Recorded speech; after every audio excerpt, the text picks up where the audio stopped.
Reporting live from Star Station are your anchors Kaylin Stevens and Kane Kostner. Welcome to our special report on Hugo. Hugo is a 2011 historical adventure film directed by Mark Scorsese and based on the novel The Invention of Hugo Cabret by Brian Selznick. The film follows Hugo, an orphan who lives in the walls of Paris's train station in the 1930s. He secretly maintains the station's clocks and tries to repair a broken automaton that his father left him. Along the way, he meets Isabel, a bookish girl who helps him unlock the mystery of the automaton and its connection to the reclusive filmmaker named George Méliès. Hugo is a tribute to the early history of cinema and the power of imagination. We will explore the themes, the history, the characters, and the magic of this film that celebrates the art of cinema. Now on to our meteorologist, Mary Mack.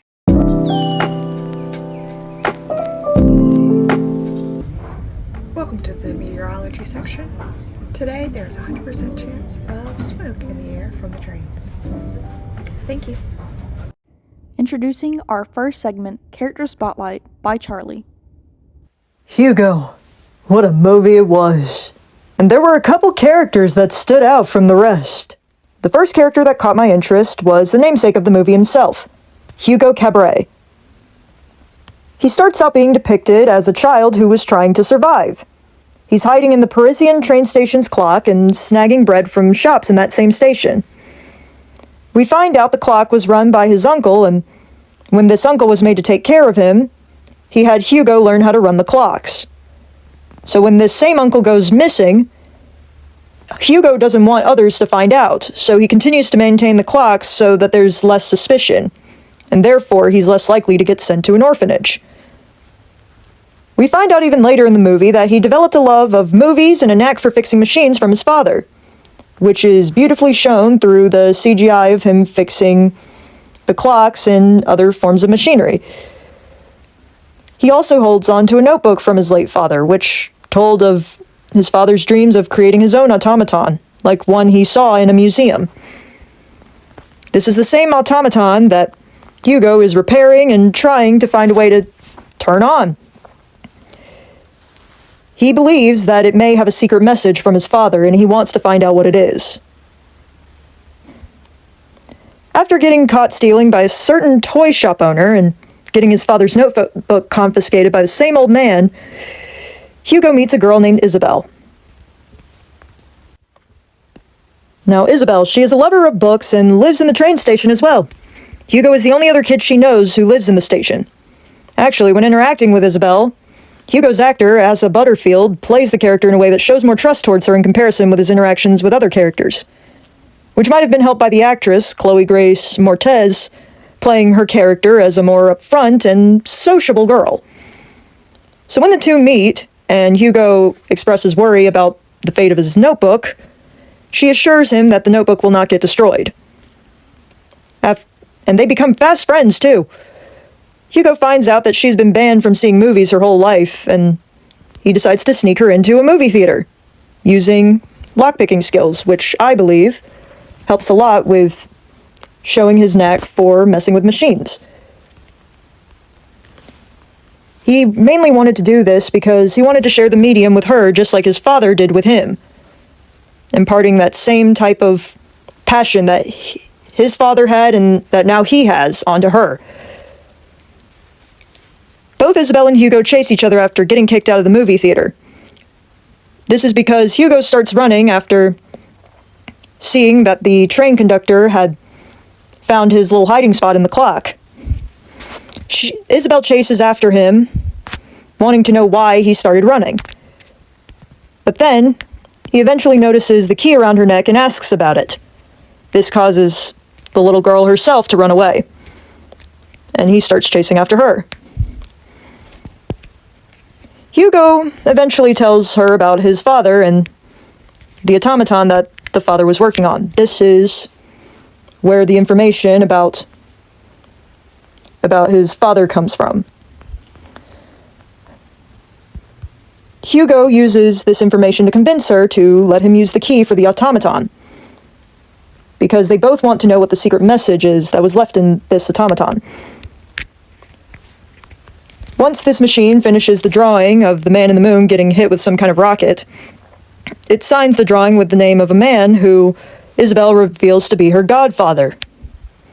And this leads me to the reason she lives in the station.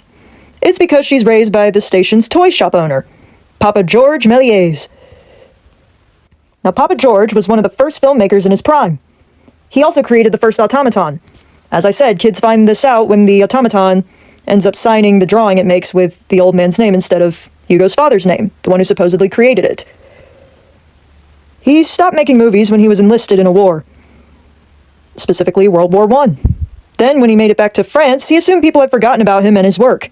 This led to him resorting to running a toy shop instead of bringing his career back.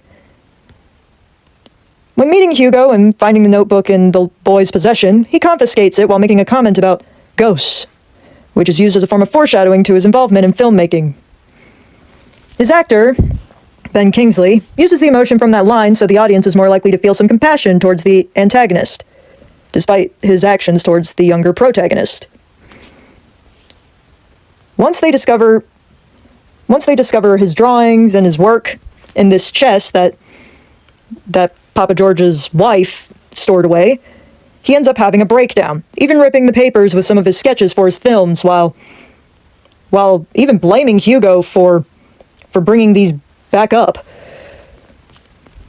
Eventually, the two kids and his wife meet a fan of his, a film enthusiast who also works as a librarian. This film enthusiast ends up playing some of his movies that were saved. And this wakes up Papa George, and he finds them all watching the movies, which makes him realize that not only is he still remembered, but he is highly respected for the work he did as well. This revelation inspires him to start taking back his career as a filmmaker, and even training Hugo in his magic. Now, enjoy some words from our sponsor, RoboBuddy. The RoboBuddy! He comes with his very own key to turn him on and off. To turn him on, you twist clockwise. And to turn him off, you twist it counterclockwise. It can walk. It can run. He can dance. It can also lift and hold up to 60 pounds. It can talk as well, and it has multiple settings. The default setting gives you over 30 original lines. Hi, my name is Buddy. How are you? It can also mimic what you say. Where are we going? Where are we going? It can also record the stuff you say to add to its lines later. It adds those recordings to a hard drive. And then the last setting it comes with is a karaoke setting. And it also comes with its own playlist. For example, can you sing Out of Pocket for me? I'll be out of pocket, I'll be acting rude. Think I gotta chill, check my attitude. Why you go and start acting brand new? The RoboBuddy! Breaking news. We have a cat missing somewhere in the studio and we cannot find it, but it just continues to meow and meow.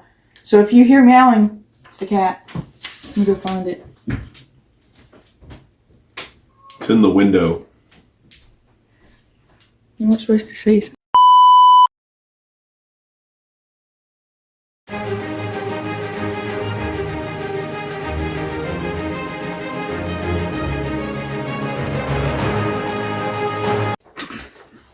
Today we will be interviewing a very important person, Martin Scorsese, who is the director of the movie Hugo.